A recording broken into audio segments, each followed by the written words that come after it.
Hey guys, Railroad Sniper here again with another tool review. Today we're going over the Icon 3/8 inch drive flex head professional ratchet with comfort grip. Let's see, SKU number is, wouldn't pop up. SKU number is 58592, but the actual model is on the handle R2FG. You can hopefully see.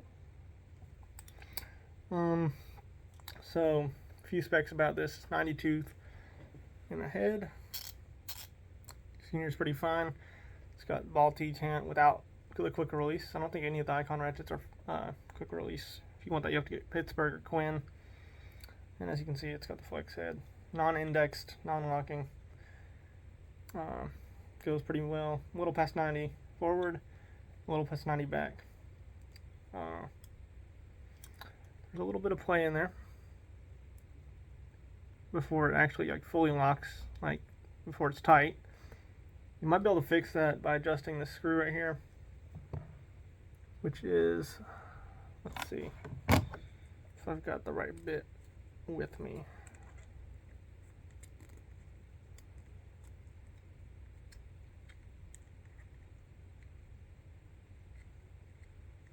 Appears to be a T10 Torx.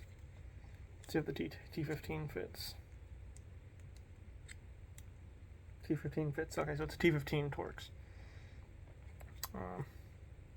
It's kind of interesting. We'll be doing a teardown today on this, by the way. And both the plate screws, when I was trying to figure out what size they were for this teardown, which I believe they're T8 or T9, they were loose, and I just went to test that. That was loose, so we'll see if that fixes the little play I've been experiencing, because that's definitely not supposed to be there. But anyways, I believe this thing is made in Taiwan. As you know, Icon's kind of like the Snap-on clone of Harbor Freight. You get their warranty, of course, lifetime warranty. This thing was about $45, which is a little expensive. I mean, my Harbor Freight Pittsburgh has done just fine. That's like in the single-digit price range. Husky and Gear Wrench, in the lower double-digit price range, have both been excellent as well.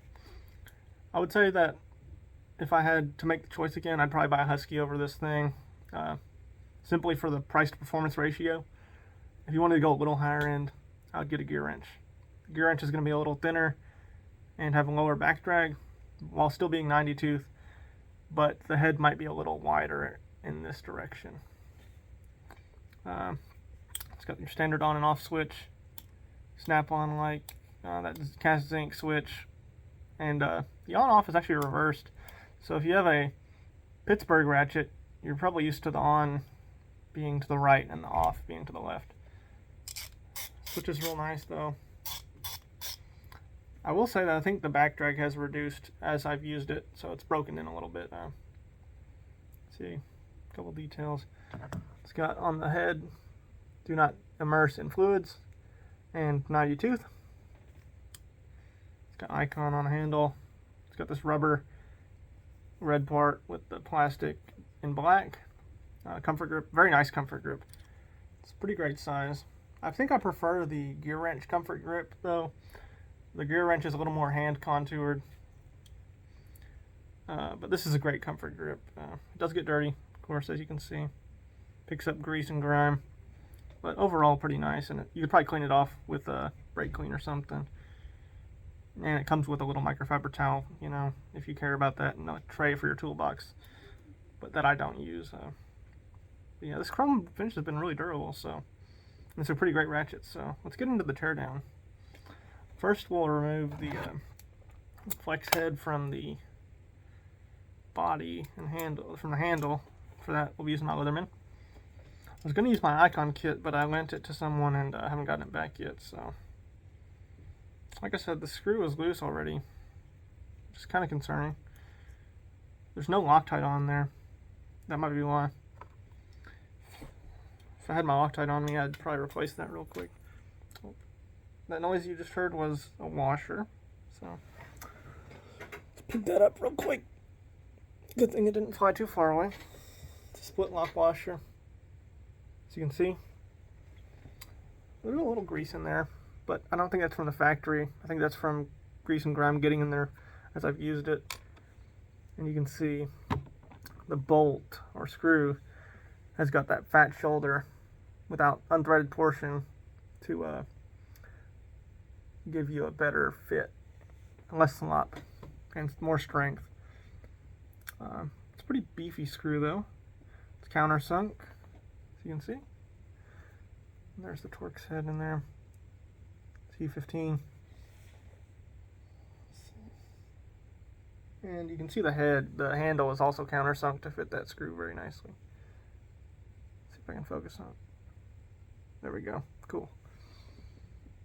So if you're going to tighten up this handle, you would just tighten the screw pretty much. Just make sure you don't strip out that threaded portion in there.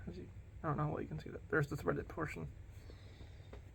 Now we can get into the disassembly of the head itself. I will not be taking out the pawl or a switch, but I have done it in the past. I don't want to lose any parts. If you've watched any of my previous videos, you know small parts inside of ratchets tend to lose very easily. But I can give you a brief synopsis of the parts I'm not going over, as it's very similar to other ratchets. So I'm using a T8. A T9 might fit a little snug. I'm not sure. My Leatherman bit set does not come with a T9, so that's why I cannot show it to you. These don't have Loctite on them either. One detail about this is that on this ratchet, the screws go from the base plate into the head. And some people don't like that because if you strip out the head, you have to replace the whole head. Whereas if the screws are coming from the back into the plate, you strip out the plate, you can just replace the plate. So that's one detail. So to pop out the plate, I usually just pull on the pawl a little bit, or the anvil rather. Comes right out. So you can see there's some factory grease in there. Make sure, I think one of the reasons they say not to submerge in fluids is, first of all, it would take the grease out, and second of all, there is no O-ring in here.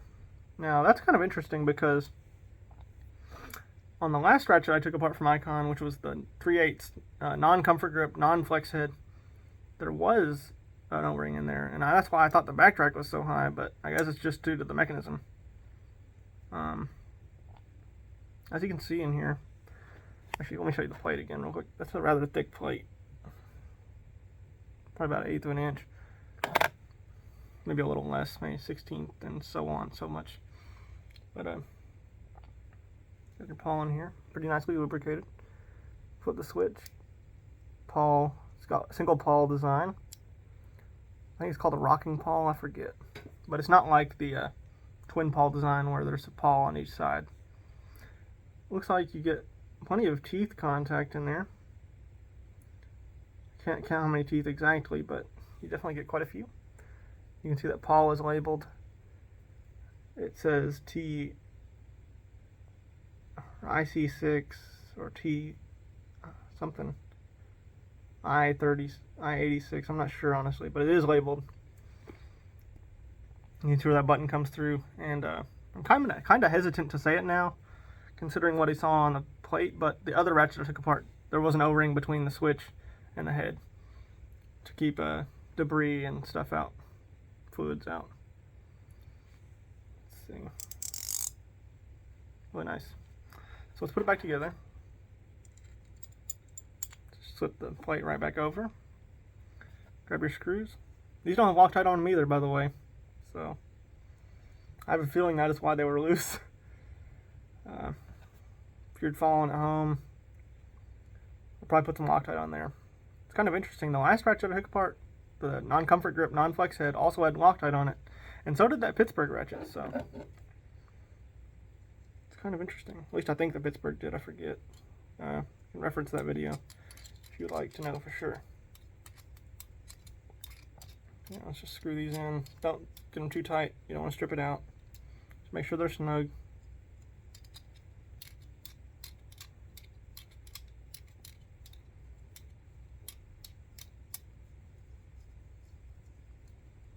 Alright, and now we can get the flex head back on to the handle, and that is where the washer sits. The other side is flat, so it sits in this little groove here. So let's grab our handle. I mean, I don't think it would actually matter necessarily, but actually it might, but line up the icon on the head with the icon on the handle, so like that. Slots right in there. Let's get the washer in there though. Don't want to leave that out. Okay.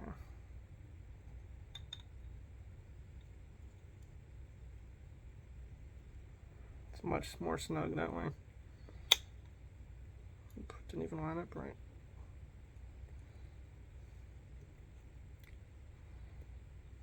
Wow, that's being a tough one right there. Let's get the pliers, maybe just smush down that washer a little bit.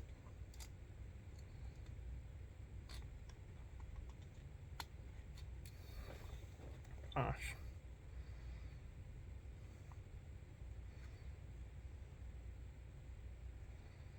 There we go. Alright, just make sure you line it up right. Make sure to put the screw in the countersunk side so that it threads in to the threaded side very easily. Now we can put, as soon as I get a hand started, so don't cross thread. Gosh, it's being difficult. Anyway, get the T15 to your screwdriver, or if you have a T15 screwdriver, make sure you grab it. And may do a few turns backwards just to make sure you're seated 100%. There we go.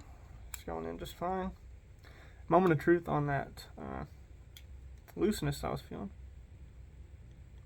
Okay, still there right now. Let's tighten it up a little bit more. Still there, so tighten it just a teeny bit more. Of course, you don't want to over tighten it. That's still there, so that's regardless. So, one thing of note, head slot.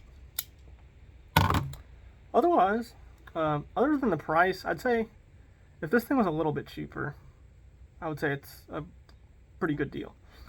But the fact that you can get a gear wrench ratchet or a Husky ratchet that's similar tooth count or higher, as well as a lower price, still made in the same country most of the time, I would probably go with those over this for the reasons of back drag and size. But otherwise, I mean, if you got your heart set on the icon, it's a great tool. I put lots of torque on this thing. Hasn't broke. Ball detent is very nice, very strong, but not too strong. And flex head's great for getting into certain areas, you know. Comfort grip, very nice in the cold. If you ever used a ratchet in the cold weather, you know that thing will freeze your hand off if you're not careful. So, it's a great ratchet. Maybe try to get it on sale or something. Maybe use a coupon if you can. I think that would really make it optimal. But anyway, thanks for watching, and I'll see you guys in the next video.